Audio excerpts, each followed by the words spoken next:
Hai semua.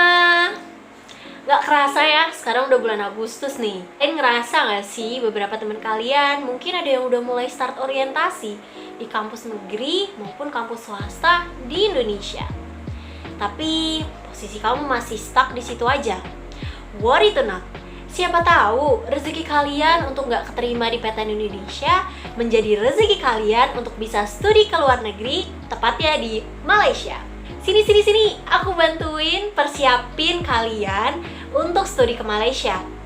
FYI, biasanya di Malaysia tuh, terutama di kampus negeri Malaysia, mereka akan membuka 2 kali intake dalam 1 tahun.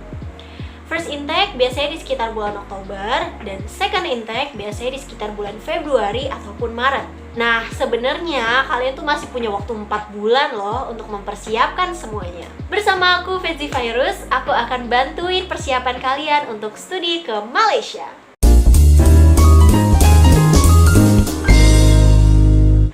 Oke, dilansir dari International Admission UPM, biasanya second intake itu dibuka di sekitar bulan Oktober dan ditutup di sekitar bulan Desember. Tapi kalau misalnya kalian nggak mau daftar di UPM nih, let's say, kalian bisa refer ke universitas kalian yang ingin kalian tuju. Jadi sebelum kita jump into mempersiapkan semua dokumennya, aku perkenalkan dulu nih 5 dokumen penting yang harus kalian punya sebelum daftar ke universitas di Malaysia. Yang pertama adalah paspor, yang kedua adalah ijazah, yang ketiga adalah transkrip nilai, keempat ada sertifikasi bahasa Inggris, dan yang terakhir ada foto formal. Ataupun mungkin kalian akan diminta dokumen-dokumen lainnya yang gak aku sebutkan di sini. Jadi kalian bisa refer ke universitas yang akan kalian tuju. Tapi pada dasar ya, biasanya 5 dokumen itulah yang menjadi dokumen utama yang pasti akan diminta oleh pihak university kalian.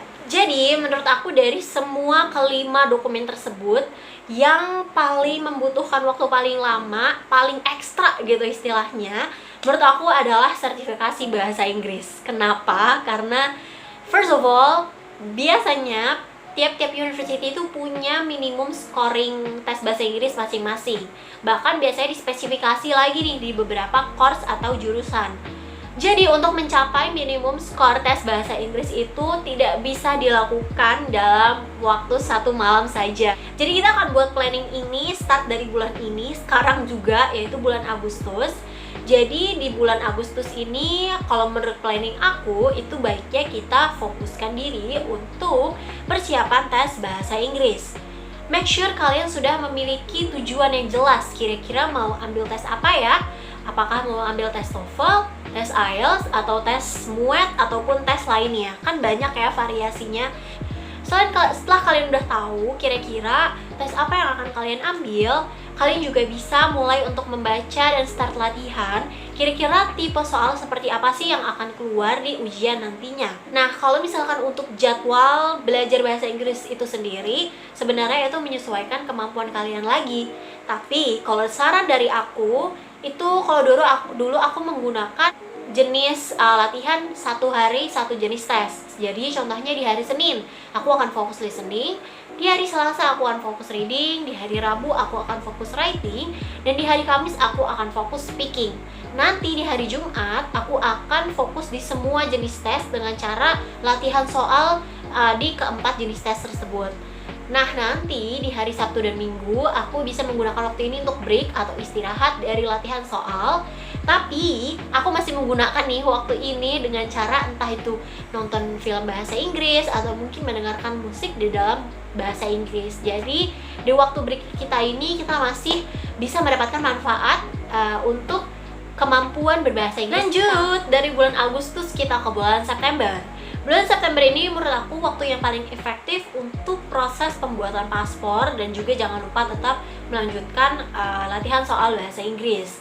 Nah, sebenarnya proses pembuatan paspor ini bahkan bisa dimulai dari saat ini juga, yaitu bulan Agustus. Tapi aku ngerasa bulan September itu paling cocok karena kalian jadi punya waktu nih untuk mempersiapkan dokumen yang diminta, biayanya berapa banyak, dan lain-lainnya. Sebenarnya proses pembuatan paspor ini berlangsung selama 4 hari aja, dikutip dari Tribun travel.com. Tapi menurut aku jangan mendekati waktu bulan Desember ya. Setelah melewati bulan September, kini tibalah di bulan Oktober. Jadi di bulan Oktober ini menurut aku adalah waktu yang paling tepat bagi kalian untuk bisa start translating dokumen. Terus juga kalian udah mulai bisa start untuk ikut prediksi tes bahasa Inggris. Dan juga kalian sudah bisa start untuk isi-isi data diri di portal aplikasi tersebut. Jadi untuk translating dokumen ini, dokumen yang aku maksud itu adalah ijazah dan juga transkrip nilai. Di sini aku punya contoh transkrip nilai waktu dulu aku punya. Jadi transkrip nilai ini sebenarnya containing of nilai semester 1 hingga semester 5 di semua mata pelajaran dan juga jangan lupa di rata-rata. Nah, si transkrip nilai ini juga jangan lupa di bawahnya nanti ada tanda tangan kepala sekolah dan juga dilegalisir. Terus juga aku juga akan melakukan translating ijazah. Ini contoh translating ijazah waktu dulu aku.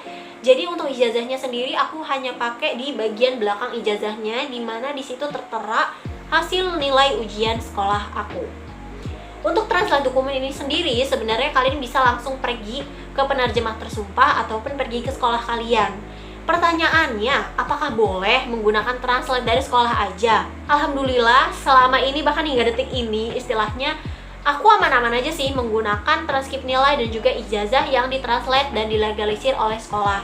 Nah, untuk waktu proses translate itu sendiri, waktu dulu aku nggak mencapai waktu 1 hari, tapi aku saranin untuk jangan undur-undur lagi. Jangan lupa juga kalian mengikuti tes prediksi tes bahasa Inggris. Sebenarnya prediksi tes bahasa Inggris itu banyak banget bisa kalian temukan di Instagram. Dan mungkin beberapa dari kalian wondering ya, apakah sepenting itu ikutan prediksi tes? Menurut aku, mengikuti prediksi tes bahasa Inggris itu lumayan penting karena di saat itu kalian tuh jadi tahu kira-kira tipe soal seperti apa sih yang akan keluar. Terus juga kalian mengetahui kira-kira kelemahan kalian tuh di mana. Kalian harus ditingkatkan lagi di bagian mana dan kalian jadi lebih bisa mengevaluasi diri dan juga bisa meningkatkan lagi nih proses belajar kalian dalam mempersiapkan diri mengikuti tes bahasa Inggris. Setelah itu juga di bulan Oktober ini sebenarnya menurut aku cocok banget untuk daftar tes bahasa Inggris. Jadi menurut aku di bulan Oktober itu sebenarnya adalah waktu yang tepat, yaitu 1 bulan sebelum kalian mengikuti tes bahasa Inggris. Jadi kalian bisa pilih tanggal berapa, mau ikut tes yang dimana dan lain-lainnya. Terus juga jangan lupa daftarkan diri kalian di lembaga resmi yang menyelenggarakan tes bahasa Inggris. Last but not least, kalian juga udah bisa nih mulai mengisi data diri kalian di portal atau website untuk mendaftarkan diri di universitas yang kalian tuju. Kalau misalkan di UPM sendiri, di 1 Oktober itu sebenarnya mereka udah open application. Jadi, walaupun dokumen kalian sebenarnya belum fully complete, kalian tuh udah bisa loh mulai membuat akun, terus kalian bisa mengisi data diri yang menurut kalian nggak perlu waktu untuk semua dokumennya itu full gitu. Nanti sisanya sebenarnya bisa kalian upload lagi, jadi menyicil seperti itu. Dan keuntungan dari kalian membuat akun di awal-awal itu adalah kalian jadi tahu nih kira-kira dokumen seperti apa sih yang mereka minta. Siapa tahu ada beberapa dokumen yang nggak aku jelasin di sini, tapi ternyata universitas kalian minta. Seperti itu. Next, berlalulah sudah bulan Oktober, kini tibalah bulan November. Di bulan November ini menurut aku paling cocok banget untuk mulai foto formal dan juga hari H tes bahasa Inggris kalian. Jadi untuk foto formal itu sebenarnya aku lebih saranin kalian untuk pergi ke foto studio dan bilang ke mas-mas fotografer itu kayak, "Mas, saya mau foto buat foto visa." Tapi keuntungan dari kalian mengambil foto visa ini adalah 1 foto itu jadi bisa digunakan untuk 2 kali atau bahkan berkali-kali kepentingan. Dan juga di bulan November ini adalah hari dimana kalian akan bertemu langsung dengan tes bahasa Inggris itu sendiri. Untuk hasilnya biasanya entah itu IELTS ataupun TOEFL, hasil tes bahasa Inggris ini akan keluar dalam kurun waktu 2 minggu. Di bulan Desember ini sudah menjadi final bagi kalian, dimana make sure di bulan Desember semua dokumen udah ada di tangan kalian dan kalian udah bisa deh mulai upload semua dokumen yang diminta di portal atau website kalian mendaftarkan diri. Lalu setelah semua data diri sudah lengkap dan diisi dengan benar, jangan lupa lagi recheck. Kalian sudah bisa melakukan payment biaya pendaftarannya, registration fee. Dan setelah melakukan pembayaran, jangan lupa untuk submit application kalian. Dan saran aku sih jangan mendekati hari H bener-bener last day of application deadline, karena bisa jadi kan website-nya nge-hang gitu. Jadi menurut aku kayak 2 minggu sebelum application deadline itu make sure kalian udah mulai submit semuanya. Setelah kalian sudah submit semuanya, lakukan pengecekan secara berkala di website atau portal kalian mendaftarkan diri kalian ke universitas tersebut, dan juga email kalian yang kalian pakai di saat kalian daftar, karena disitulah muanya akan dikasih tahu apabila kalian mungkin disuruh mengikuti ada sesi interview kah, atau mungkin ada beberapa dokumen yang perlu dikirim ulang dan lain-lainnya.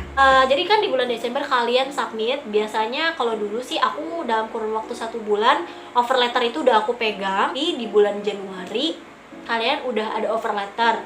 Nah, di bulan Januari ini setelah kalian sudah mendapatkan offer letter, barulah kalian bisa mendaftar visa.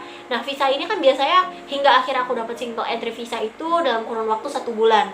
Berarti di bulan Februari. Jadi sebenarnya di bulan Februari akhir atau Maret awal itu kalian udah bisa berangkat ke Malaysia. Jadi itulah tadi persiapan studi ke Malaysia untuk second intake. Sebenarnya menurut aku dalam kurun waktu 4 bulan ini memang waktu yang kita punya nggak sebanyak itu, tapi menurut aku juga cukup banyak gitu loh. As long as kalian punya planning yang tepat dan presisi banget, aku rasa kalian bisa kok ikutan daftar ke second intake-nya Universitas Negeri di Malaysia instead of ngambil gap year, let's say. Jadi kalian sebenarnya masih punya waktu kok untuk mempersiapkan semuanya. So, terima kasih sudah mengikuti planning studi ke Malaysia bareng aku, dan good luck bagi kalian yang akan studi ke Malaysia, dan sampai jumpa di Malaysia nanti. Yeay!